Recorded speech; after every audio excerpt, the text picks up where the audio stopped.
Assalamualaikum warahmatullahi wabarakatuh.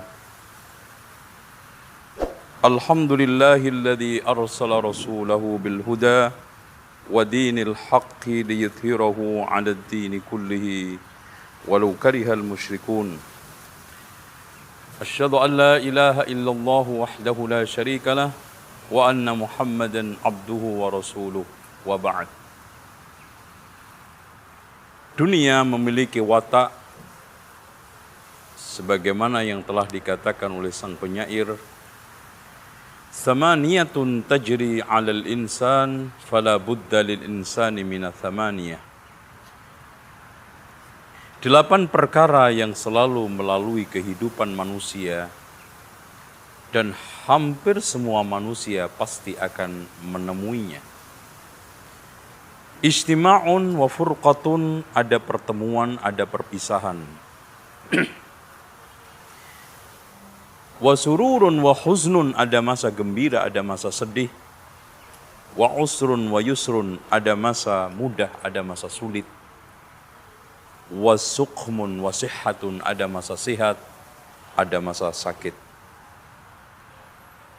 Apalagi bagi seorang mukmin, sebagaimana yang telah dikatakan oleh Rasulullah SAW, ad-dunya sijnul mu'min wa jannatul kafir. Dunia itu penjara buat orang mukmin dan surga buat orang kafir. Sehingga bagi seorang mukmin harus berhati-hati di dalam menyikapi dunia. Karena cinta dunia berlebihan yang akhirnya menimbulkan benci kematian merupakan penyakit yang paling ditakutkan oleh Rasulullah SAW, yaitu al-wahan. Oleh karena itu Rasulullah SAW mengingatkan kepada kita semua, kun fid dunya ka'annaka gharibun aw 'abiru sabil. Hiduplah di dunia seakan-akan engkau merantau atau mampir, singgah sesaat untuk melakukan atau menghabiskan atau menyelesaikan sesuatu hajat. Maka pada saat Rasulullah SAW habis tidur dan tikar yang terbuat dari pelepah kurma membekas di dalam tubuhnya, maka salah seorang sahabat Rasulullah SAW merasa kasihan. Kenapa ya Rasulullah, engkau tidak berusaha untuk memerintahkan saya mencari bantal yang agak empuk, alas tidur yang agak sedikit lembut? Apa kata beliau? Mali walid dunya. Apa urusannya saya dengan dunia? Ma ana walid dunya illa karakibin. Sesungguhnya saya buat dunia seperti orang yang naik.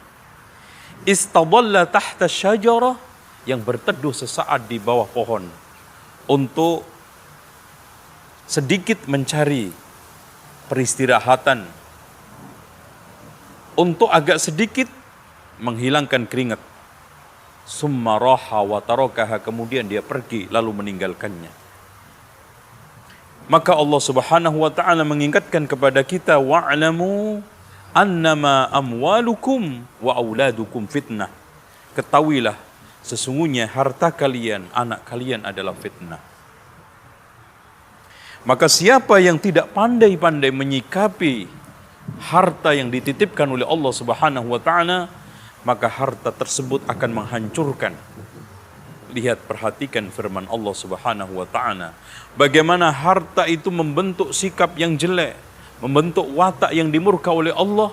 Kalla innal insana la yadgha ar-ra'ahu istaghna. Sungguh manusia itu cenderung melampaui batas ketika melihat dirinya merasa kaya. Merasa dia memiliki segala-galanya, membuat dia lalai, membuat dia jauh dari Allah Subhanahu wa taala. Bahkan saling membunuh, saling jegal-menjegal, dan menghalalkan segala cara, membuat kerusakan di muka bumi, watak pencinta dunia. Sehingga Rasulullah SAW mengatakan, ma dhi'bani ja'i'ani ursila fi ghanamin bi afsad lahuma min hirsil mar'i 'alal mal wasyaraf li dinihi. Tidaklah ada dua serigala yang sedang kelaparan. Dilepas ke dalam satu kambing masih lebih bahaya dan masih lebih sadis orang yang gila harta, ambisi kedudukan, mengorbankan agamanya. Kenapa Rasulullah mengumpamakan serigala? Karena di antara sekian hewan buas yang paling sadis adalah serigala. Karena ketika memangsa mangsanya langsung dimakan hidup-hidup. Bagaimana sekarang dua serigala yang sedang kelaparan berebut satu kambing? Subhanallah, sangat dahsyat, sangat mengerikan. Tapi ternyata masih lebih mengerikan, sangat dahsyat orang yang gila harta, ambisi kedudukan, mengorbankan agamanya. Dengan demikian, Rasulullah SAW pernah menggambarkan betapa hinanya satu kehidupan dunia ini.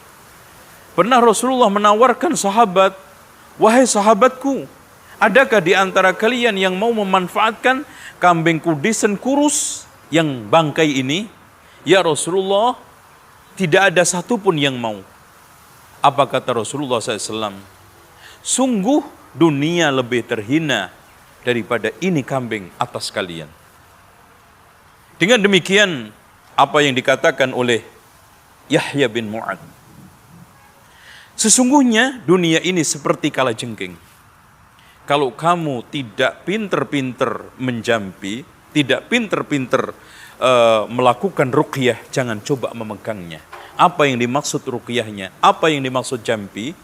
Ambillah dengan cara yang halal dan tunaikan haknya. Dan sungguh ketika orang meninggal dunia terkena musibah dua, bukan meninggal dunianya, tetapi harta yang dicari dengan cara yang halal dia tinggalkan semua dan nanti menghadap Allah Subhanahu wa taala dihisab semuanya. Dengan demikian mudah-mudahan Allah Subhanahu wa taala menjadikan kita sebagai orang yang memanfaatkan dunia pada tempatnya sesuai dengan arahan Allah, wabtaghi fima atakallahu daral akhirah wala tansa nasibaka minad dunya. Carilah kehidupan akhirat dengan keduniaan kamu, berarti dunia sarana tujuan adalah akhirat, tapi kita tidak mengapa untuk menikmatinya. Dan kita akan bisa beri kesimpulan, dunia adalah sarana tujuan kita akhirat. Jangan sampai kita balik, dunia menjadi tujuan kita, akhirat hanya menjadi sarana, maka akan hancur menghancurkan. Dan kita akan kembali kepada Allah Subhanahu wa taala dalam keadaan merugi. Wal asri innal insana lafi khusr illa alladhina amanu wa amilus salihat wa tawasaw bil haqqi wa tawasaw bis sabr. Demikian mudah-mudahan apa yang telah saya sampaikan ini bermanfaat. Dan cinta dunia seperti minum air garam yang tidak pernah ada puasnya. Mengejarnya seperti berenang di danau buaya, pasti sangat berbahaya. Bukan malah kita itu menerkam tapi diterkam. Orang yang mencarinya seperti mengejar binatang buas. Oleh karena itu rakus dan rakus, sehingga sampai dikatakan oleh Rasulullah SAW, kalau seandainya manusia memiliki dua lembah, maka akan berangan-angan memiliki yang ketiganya dan tidak puas sebelum masuk ke tanah kuburan dan mulutnya dimasuki oleh tanah kuburan. Aqulu qawli hadza wastaghfirullaha li wa lakum wastaghfirullahal azim innallaha huwal ghafurur rahim. Wassalamu alaikum warahmatullahi wabarakatuh.